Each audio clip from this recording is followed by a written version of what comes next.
you guys doing tonight? You guys hear me okay? Yeah. Fantastic, fantastic. So I want to thank you guys for having us here. This is really exciting for us. We got a great turnout, beautiful audience. I'm from Detroit, so you know what a waterfall is. In cards, this is called a waterfall. In Detroit, it's very cold in the winter. The waterfall looks somewhere like that. That was just a joke. So I was asked by a coworker, I'm actually a nurse at Antelope Valley Hospital, and I was asked by a coworker if I would perform magic at her daughter's birthday party. And I said, you know, sure, I like to do magic. I could perform it. How old is she? She's 3. I'm not going to perform at a 3-year-old's party because 3-year-olds don't understand magic. Happy birthday. Someone's birthday. So kids don't understand magic when they're at the age of 3, and that's because to understand magic, you have to know the difference between possible and impossible. And they don't at that age. At that age, everything is amazing, everything's new. So they, for instance, if I were to want to put a needle through a balloon, that would clearly be impossible, right? Don't all reply at once.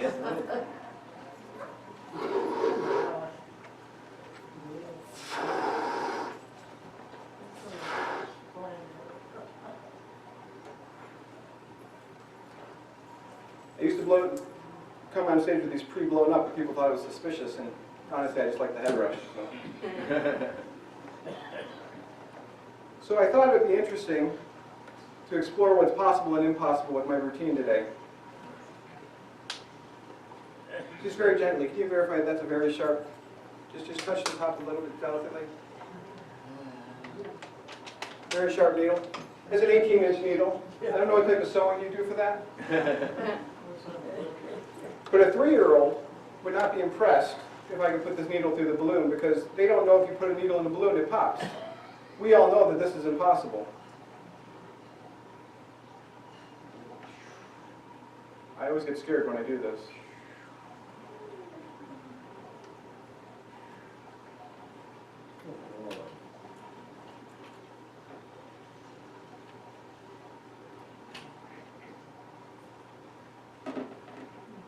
See, we all know that this is completely impossible. So that wouldn't work on a 3-year-old. Now nobody gets scared, I gotta pop the balloon. My dog hates this. Sorry, puppy. I'll just put this cap on the front here because I want to. That's real magic there, buddy. Thank you. Thank you.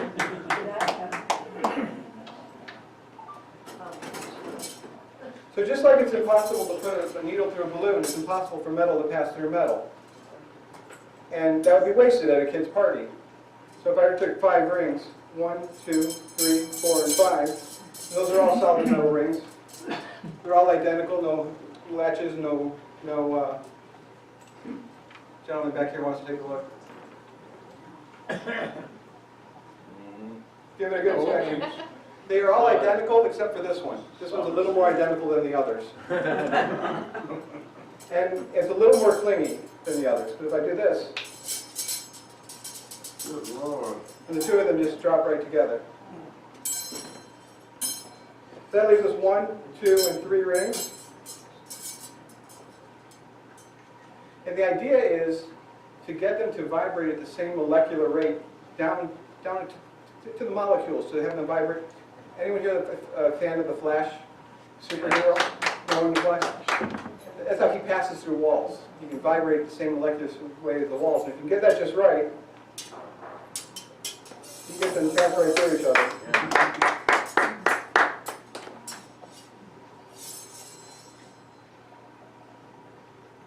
And just like they pass through each other, they come right apart.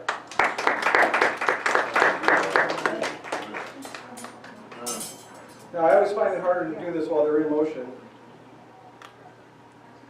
Not very good at this, but if I get the vibration of the metal just right. Oh, no. And sometimes it happens easily. But the hardest, you remember these guys right here, right? The hardest is when you got 5 rings, and And they're all vibrating at a different molecular rate. This is all high-tech science stuff. Because I'm a science guy. I said molecular. If I can get them to go just right,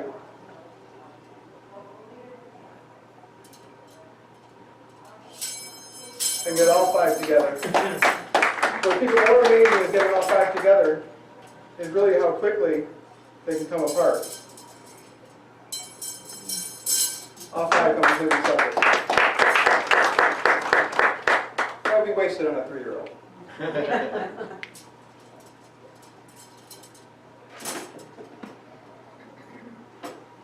I'm looking at my list of tricks here because my memory's not so good.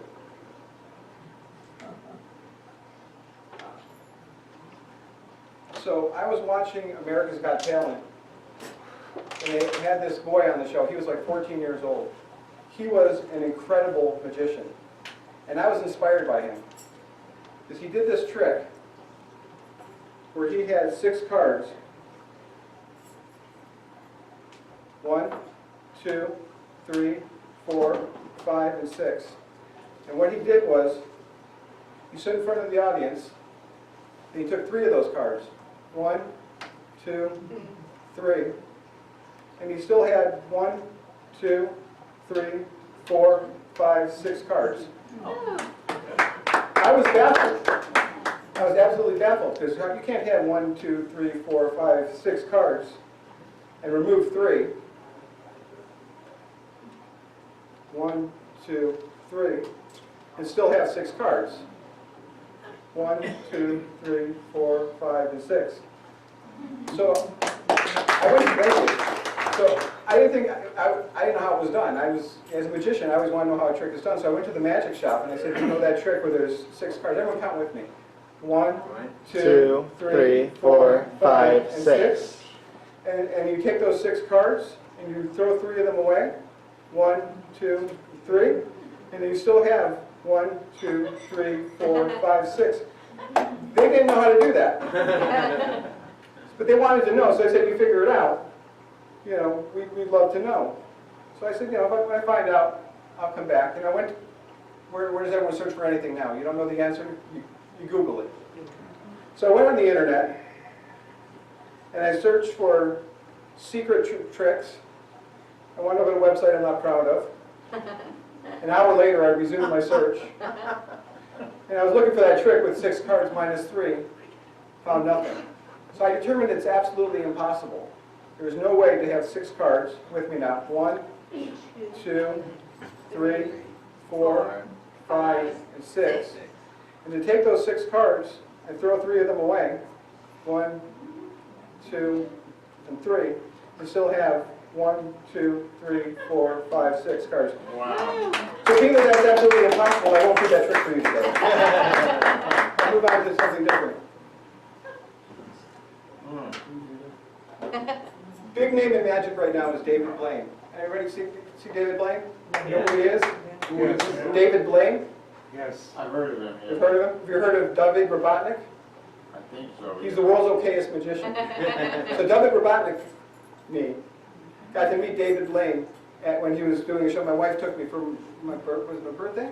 Graduating nursing school. Oh, for graduating nursing school, my wife took me to see David Blaine. Thank you again. You're welcome. It was an awesome show. And she got me backstage to meet David Blaine, and I got a picture with him, and I felt so bad.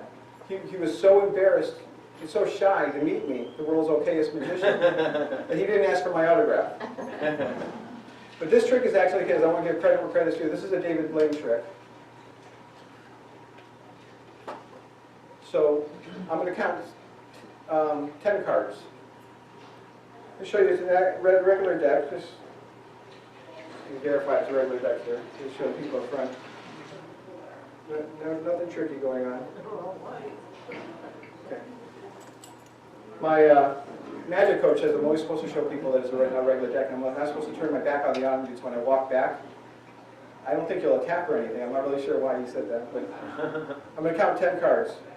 1, 2, 3, 4, 5, 6, 7, 8, 9, and 10 cards. We're going to recount them, just to be safe. But it's important you know for this trick, I don't care what the value of the cards are. like 10 or 7 or 10, that's irrelevant in this trick. Each card counts as an individual piece of paper, counts as 1. Okay? So let's take these back. Let's count them again. 1, 2, I'm turning them over so I know when I get to the bottom. 3, do you want to finish? 4, 5, 6,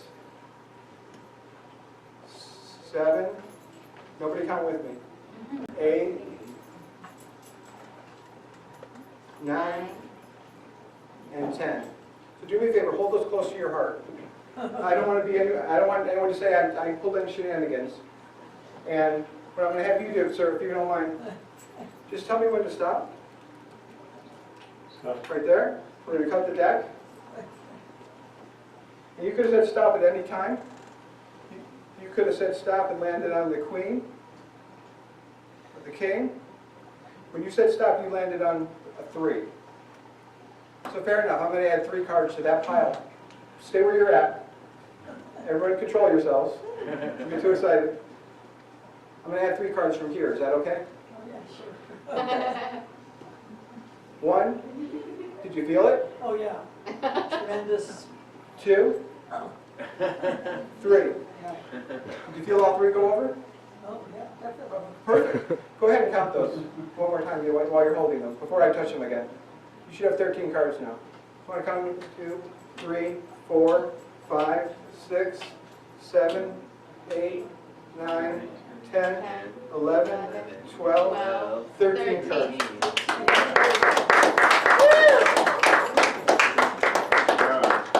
Some people always ask me, how'd you do that?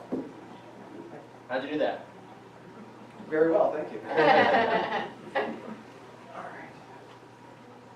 It's hard to do card tricks for a stage performance like this, because it's hard for everyone to see, so I try to keep that to a minimum. The cards are my big thing. Anyone go on YouTube? Anyone like to YouTube? Yeah. YouTube is on the computer, on the internet? Computer, all right. So this is time for my big trick. I got 1 trick left, and it's the most dangerous trick I do. So before I ask Jason to help me, bring it onto the table, my lawyer advised me that this trick requires a separate warning. Do not try this at home. Do not try to duplicate this trick in any way. If you do, you may find yourself injured or deceased. But you're all over 18, right? You can do what you want to do. Yeah. I don't care what the lawyer says.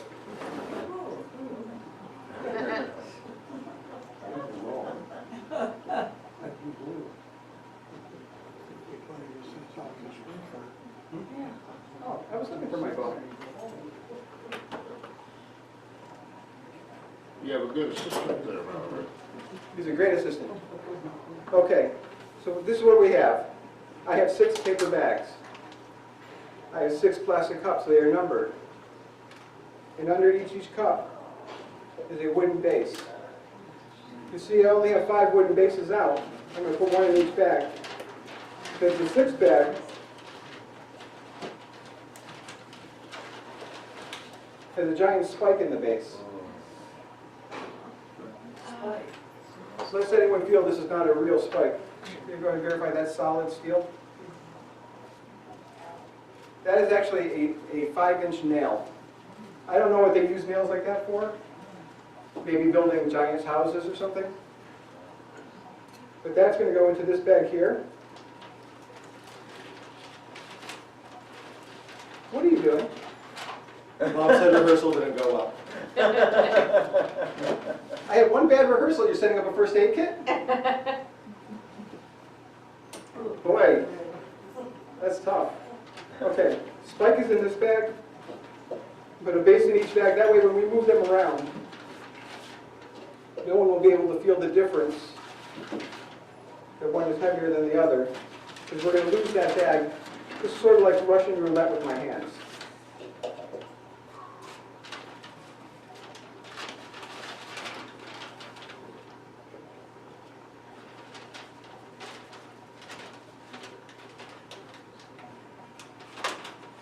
Staple them shut so no one can peek.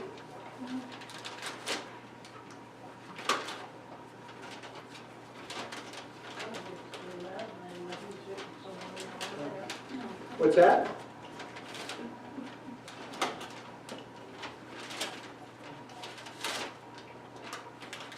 I would do this faster, but I'm not. I'm buying for time.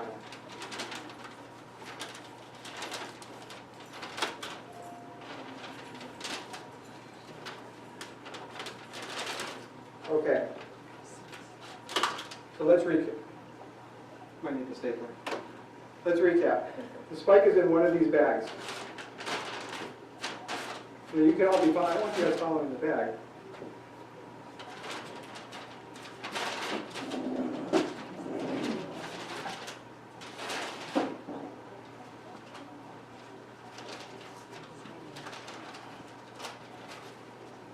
Wait a minute.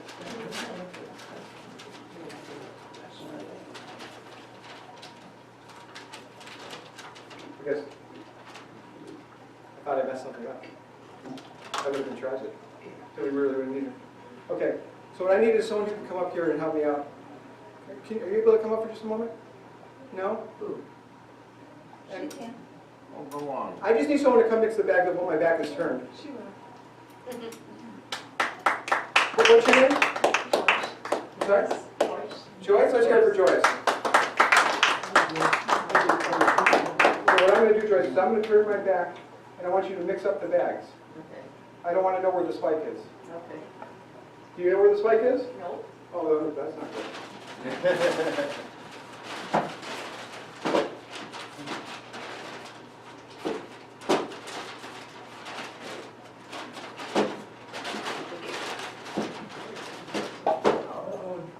Sorry, leave it there. Sorry. You'll get it. That's okay. They'll get it.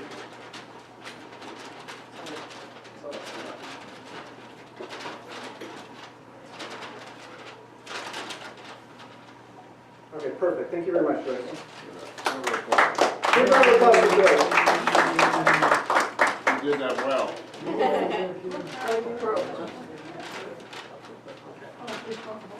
One for each bag.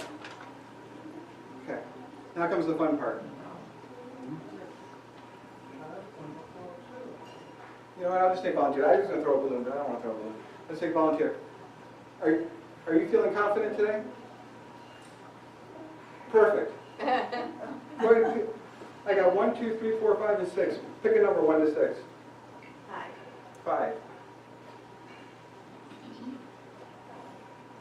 I want you to know if the spike is in this bag, I don't hold you responsible.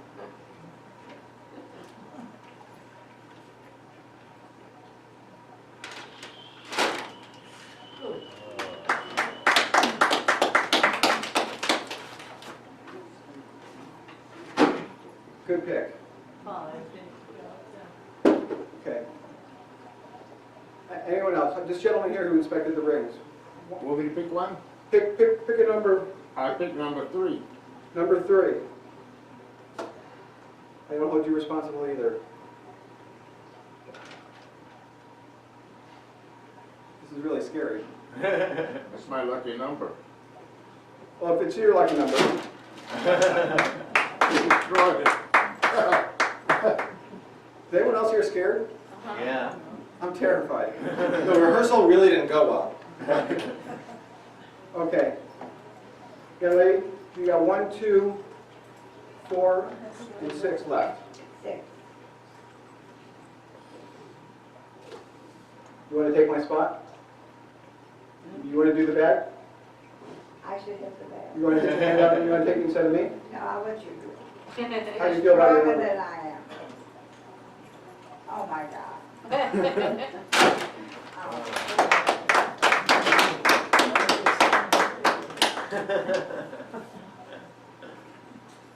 I wish rehearsal was better.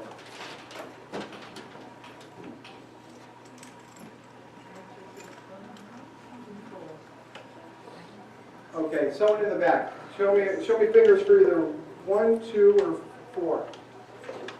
1, 2, or 4. 1, 2, or 4. Anyone? 4? You're back there, you won't be able to see the blood. Hopefully this will go well. Any reason you picked number 4? Does it feel lucky for you? Is it a good number?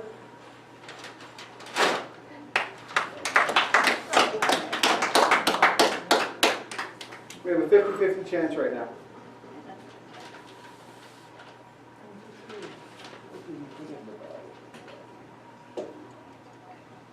One and 2. I've forgotten what you put in the bags. What are in the bags?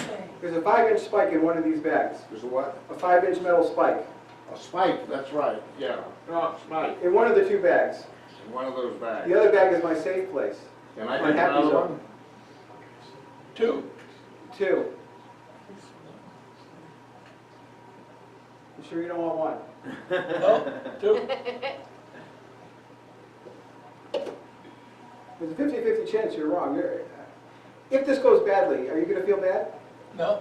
That's the difference between your generation and my generation. Good job.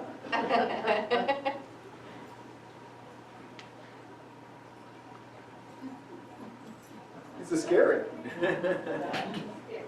Be careful. And you're okay with this?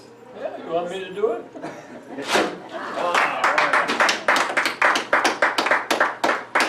Now you're probably wondering, is there really a spike in the bag?